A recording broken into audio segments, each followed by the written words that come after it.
Okay, we're going to go ahead and get started with our post-race media conferences here. We're joined by our third-place finisher, Dale Earnhardt Jr., driving the number 88 National Guard Chevrolet, fighting for the win there at the end on that last restart. Take us through what happened there, Dale.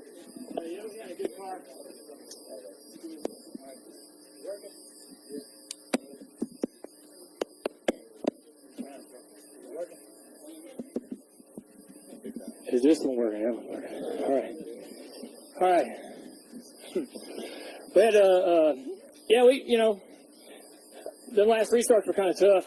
Being on the inside, on the front row, really ain't the catbird seat. The guys behind you can get good runs on you and put you 3 wide. And I was just really more in defense mode there. If I had a shot at Jimmy by the time we got to 1, that was the bonus. But they could get around the outside pretty good. Greg got in there and got around us. The outside was pretty nice in 1 and 2 on restarts. We had a great car. NASCAR Chevrolet was really fast all weekend. And Jimmy beat us bad through turn 3. If he was stronger, that's where I thought he was stronger than the field. We actually gained a little bit back through 1 and 2, but he was just flying through turn 3 and down the front straightaway. And if you're going to be, good here, that's where you got to be good. We'll go back, try to work on our stuff, try to get a little bit better, and come back in a month or so and see what we can do. But pretty happy with the way we ran.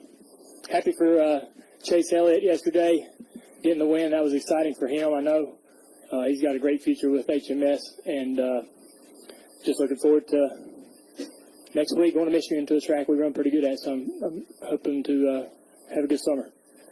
Also joining us is our second-place finisher in today's Party in the Poconos 400, the driver of number 16, 3M Ford, Greg Biffle. Greg, talk a little bit about your run out there today. It was definitely a struggle for us. We had 2 pit stops that weren't the greatest. We hung a lug nut, and we're struggling for track position all day. And like Junior said, turn 3 and 4 or 3 or whatever you want to call it, that was our worst corner. We were really, really good in 1 and 2 and really good in the tunnel, which it's been many, many years since I've been that good across the tunnel. But I was terrible in 3 and 4. So anything I would gain in those 2 corners, I'd lose back all the way down the front, and then I couldn't get beside him to pass him in 1 and 2. So I could kind of maintain my own, but like Junior said, 48 was super fast. I felt like I was as good as the 48, close to him in 1 and 2 or 1 in the tunnel, but 3 and 4, he was really just driving away from everybody. So he's got something figured out over there, but it was a good day for us.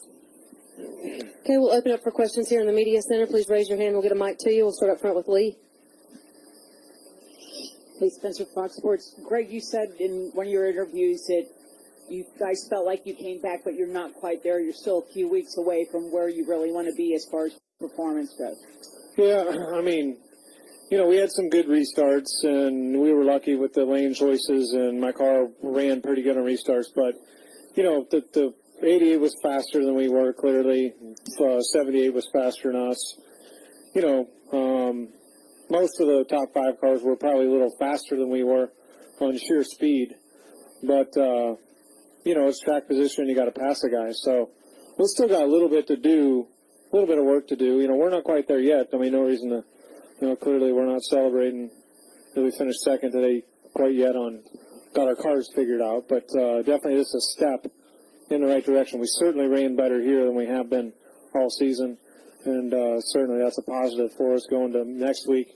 Hopefully continue to build on that. Okay, we'll take our next question from Bob, then go to Nate.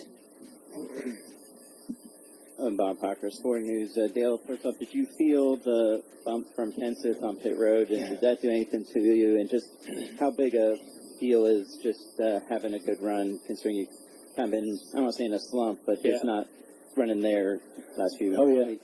I think he will hop getting on the pit road, which is easy to do. Most of us got a brake lever in the car and put it forward coming down the pit road to get in the box and all that stuff because he will hop pretty bad. But so it was just a mistake there he made. But I don't think about our car any. And it is good for us to get a good run. We were counting on sort of rebounding. We haven't had a good last couple of months. Cars haven't been that fast. Had some issues here and there, but it's good to get a good solid full race in and finished where I felt like the car was capable of running. And we got a couple other tracks coming up. Hopefully we can do this throughout the summer and get ourselves in the chase pretty comfortably. But we got, I feel the same way as Greg. We got a little work to do to get to where some of the other guys are, but we're pretty happy about today. Take our next question from Nate. Nate Ryan, USA Today Sports. I guess, kind of following up on that, you kind of just answered it, but last year you led a lot of laps here and then you went and won Michigan. So similar situation this year. Does it feel reminiscent of that? And I guess what went right today, I guess, that hasn't gone right so much in the races this year for you? Well, the balance of the car, and the car had speed. Dover, we just didn't have speed, couldn't really take advantage of any opportunities that were given to us during the race. We just didn't have the car to do it. But, we had good speed. We didn't have the winner of the race covered, but we had everybody from fifth on back covered. So when your car can run that well, you want to finish where it should finish. But and I think the repaves, we ran well here last year. We got a good package going to Pocono and going to Michigan, and hopefully going to Michigan. We got a good package. We'll see when we get there. But so far, it's been real similar to last year. We were strong here last year. Okay, got a question here to the left, and we'll go to Scott. Candace Smith drafting the circuits, Dale and Greg. But first, Dale, again about the repave. Was it different than last August? Well, obviously with the rain, or last June, and also what you expect for Michigan with, again, another year gone by since the repave. But also talk a little bit about Chevy dominance for this year and what Ford needs to do. What you both think about that? Yeah, I'm happy. I worried about going to the Gen 6 car and all the cars kind of being different. Everybody had a little bit different package on the front end as far as the nose and so forth. But I was worried about having a disadvantage. But it seems pretty good for the Chevys. I feel like the Chevys are doing pretty good. Couple teams got a little more engine, but that's more organization oriented than I think manufacturer oriented. But I felt like it really comes down to who's got the best handling car, to be honest with you. And Jimmy had the best handling car by far today. Greg, you want to answer that? Yeah, I mean, it's frustrating as a driver to not have the, what maybe the equipment or the down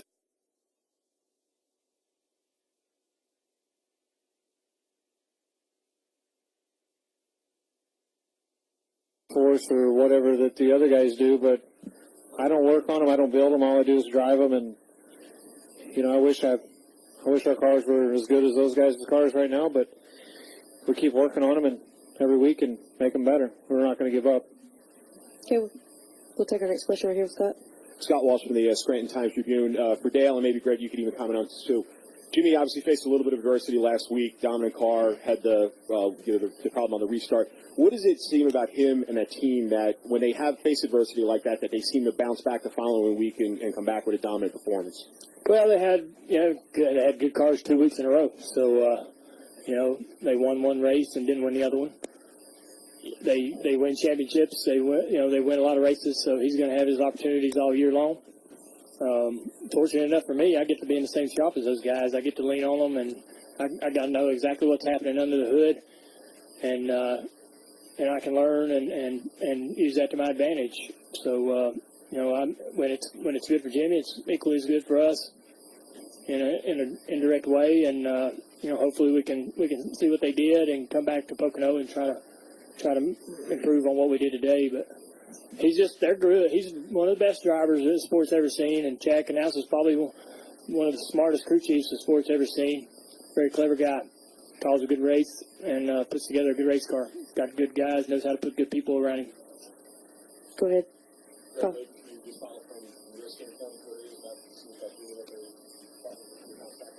Yeah, I mean, I don't think it's particularly. I don't know if you're saying it's him or not, but clearly they got the best cars right now in the garage, and so it wouldn't have mattered last week whether he got black flagged on the restart or not or won it. They're going to come here and be fast they're going to show up next week in Michigan and be fast.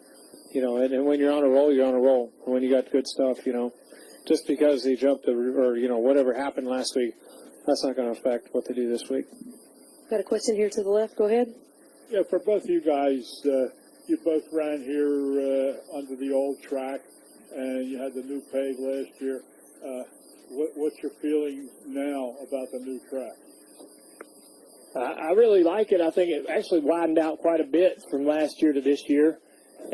Other tracks that have been repaved haven't sort of advanced the aging process that quickly. So I think that this place is sitting in the catbird seat. It's 1 and 2 had plenty of room.